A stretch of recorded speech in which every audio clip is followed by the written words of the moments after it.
హుజురాబాద్ నియోజకవర్గాన్ని తెలంగాణ వచ్చిన తర్వాత ఈ 10 సంవత్సరాలలో అభివృద్ధి జరిగిందంటే ఏ ఊర్ల రోడ్ వేసినా, ఏ ఊర్ల మోరి కట్టినా, ఏ ఊర్ల గుడి కట్టినా, ఏ ఊర్ల బడి కట్టినా అది కేసీఆర్ గారు చేసింది అని చెప్పి సందర్భంగా మీ అందరు కూడా తెలియజేస్తా ఉన్నాను.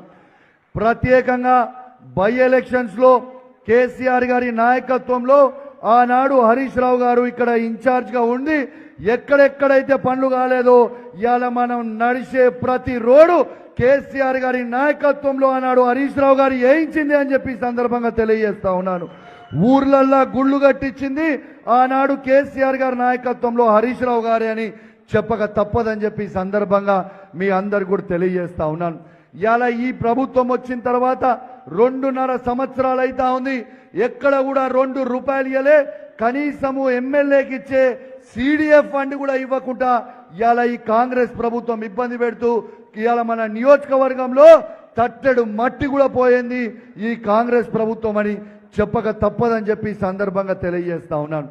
హరీష్ అన్న, నేను ఒకటి రిక్వెస్ట్ చేస్తున్నా. హరీష్ అన్న, మిమ్మల్ని దయచేసి మా హుజురాబాద్ నియోజకవర్గ పక్షాన మిమ్మల్ని రిక్వెస్ట్ చేస్తా ఉన్నా. హరీష్ అన్న, ఆనాడు ఎన్నికలలో నేను కేసీఆర్ గారి నాయకత్వంలో, మీ నాయకత్వంలో ఇక్కడ ప్రజలు కార్యకర్తలు కష్టపడి నాకు ఓటేసినప్పుడు నేను 1000 కోట్ల రూపాయలు తీసుకొస్తా అని చెప్పినా, కానీ దురదృష్టవశాత్తు మన గవర్నమెంట్ పోయింది.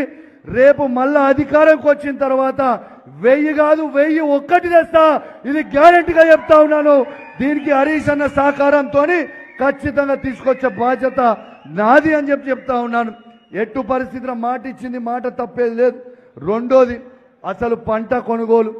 కనీసము మనం పంట పండించింది, మనం మొన్న వడ్లు పండించిన 80% మనం సీడు పెడతాం. 80% సీడు వాళ్ళు తీసుకుపోయిన తర్వాత ఆ 20% కొనడానికి 7 చెర్ల నీళ్లు తాగిచ్చిండు ఈ రేవంత్ రెడ్డి కాంగ్రెస్ ప్రభుత్వం. ఇలా అదే విధంగా మనము మక్కలు మీరు పండించి జమ్మికుంట మార్కెట్కి తీసుకపోతే ఆ మార్కెట్లో ఆనాడు నేను, నాతో పాటు పింగిల్ రమేష్ అన్న, రాజేశ్వరరావు అన్న, దిలీప్ అన్న, వేదిక వాళ్ళందరూ కూడా ఆడికి పోతే కానీ వాడి ఆ రోజు కదలలేదు. పోరాటం చేస్తేనే మాత్రం ఆ రోజు కొన్నారు. ఆ రోజు పోయి జబర్దస్తి ఓపెనింగ్ చేసింది కూడా మీ అందరు కూడా గుర్తు చేస్తా ఉన్నాను. ఇంకోటి కూడా ఆలోచన చేయాలి.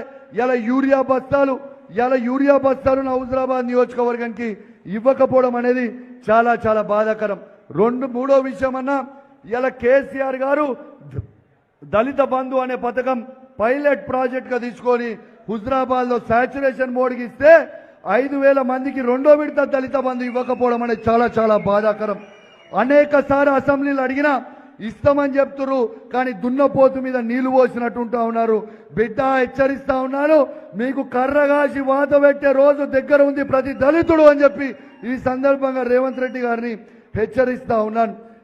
పదే సారి 2023లో వీణవంక మండలంలో ఉన్న కలువల చెరువు, ఆ చెరువుని ఆ రోజు ఎక్కువ వర్షంతో కొట్టుకపోతే కేసీఆర్ గారిని అడగంగానే ఆ రోజు DPR 70 కోట్ల రూపాయలతో GPR ఇస్తే ఇలా దురదృష్టవశాత్తు మన గవర్నమెంట్ పోయింది.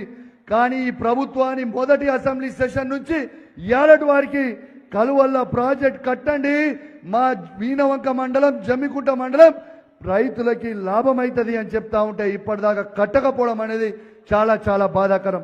హరీష్ అన్న నాడు కమలాపూర్ పట్టణంలో 1,75,00,000 రూపాయలతోని అద్భుతమైన బస్ స్టాండ్ కట్టిస్తే ఇంకొక 1 కోటి రూపాయలు పెడితే అయిపోతుంది అనేక సార్లు అసెంబ్లీలు అడిగితే ఇప్పటిదాకా కూడా ఇవ్వకపోవడం చాలా చాలా బాధాకరం. ఇంకోటి కూడా చెప్తున్నా, మన కార్యకర్తలకు చెప్తున్నా, మీకు మాట ఇస్తున్నా.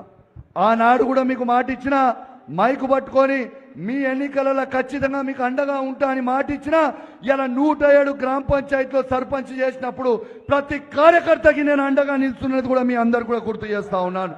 మొన్న మున్సిపల్ ఎన్నికలలో కూడా ఇలా జమ్మికుంట, హుజురాబాద్ లో ప్రతి కార్యకర్తకి అండగా నిలుస్తుంది మీ అందరికీ కూడా గుర్తు చేస్తా ఉన్నాను. ఇలా బిడ్డ, ఇంకో ముఖ్యమైన విషయము ఇలా అంటా ఉన్నారు. ఇలా కాంగ్రెస్ వాళ్ళు ఏమనుకుంటారు, డంపింగ్ యార్డ్ విషయం మేము లేపినాము, టెంట్ లేపినాం, ఇక డంపింగ్ యార్డ్ సంగతి మర్చిపోయారు అందరూ అని అనుకుంటారు. అరే బిడ్డ, ఎవ్వరు మర్చిపోలే. మీరు డంపింగ్ యార్డ్కి ఇట్లా ఎత్తేయకపోతే మీరు రిటర్న్ ఆర్డర్ కాపీ ఇచ్చిర్రు, మళ్ళీ అదే రిటర్న్ ఆర్డర్ కాపీ ఇవ్వకపోతే మాత్రం మీకు కర్ర కాల్చి వాత పెడతాం, మళ్ళా అదే హుజరాబాద్ అంబేద్కర్ చౌరస్తా దగ్గర ఖచ్చితంగా టెంట్ వేస్తామని కూడా ఈ ప్రభుత్వాన్ని హెచ్చరిస్తా ఉన్నాను. ఇలా రేవంత్ రెడ్డి గారిని నేను సూటిగా ఒక ప్రశ్న అడుగుతా ఉన్నాను.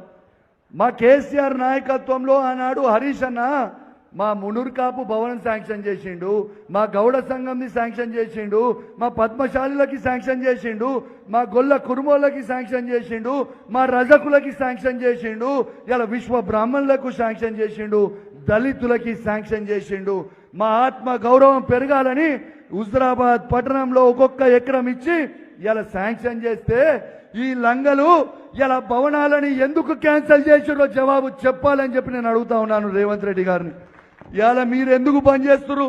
ఇలా మాకు ఆనాడు ఎస్డిఎఫ్ లో 100 కోట్ల రూపాయలు కేసీఆర్ నాయకత్వంలో హరీష్ రావు గారు శాంక్షన్ చేపిస్తే ఇలా మీరు ఎందుకు ఇలా ఎస్డిఎఫ్ ఫండ్ అన్ని కూడా మీరు క్యాన్సిల్ చేసిర్రో మీరు బిడ్డ జవాబు చెప్పాలి.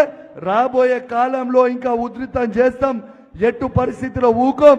మన బీఆర్ఎస్ పార్టీ కార్యకర్తలకు కూడా చెప్తా ఉన్నాము, మీరు ఎవరు అధైర్యపడాల్సిన అవసరం లేదు. 2 సంవత్సరాలల్లా మళ్ళా ఈ తెలంగాణ రాష్ట్రానికి కేసీఆర్ గారు ముఖ్యమంత్రి కాబోతా ఉన్నారు. మన ప్రభుత్వం రాబోతా ఉంది. ఖచ్చితంగా మళ్ళా మన అందరం కూడా కేసీఆర్ గారు తెచ్చుకొని మన హుజరాబాద్ నియోజకవర్గాన్ని అభివృద్ధి చేసుకుందామని తెలియజేస్తూ, ఇక నేను ఎక్కువ హరీష్ అన్న మాట్లాడతారు కాబట్టి మీ అందరికీ కూడా ప్రత్యేకంగా ధన్యవాదాలు తెలియజేస్తూ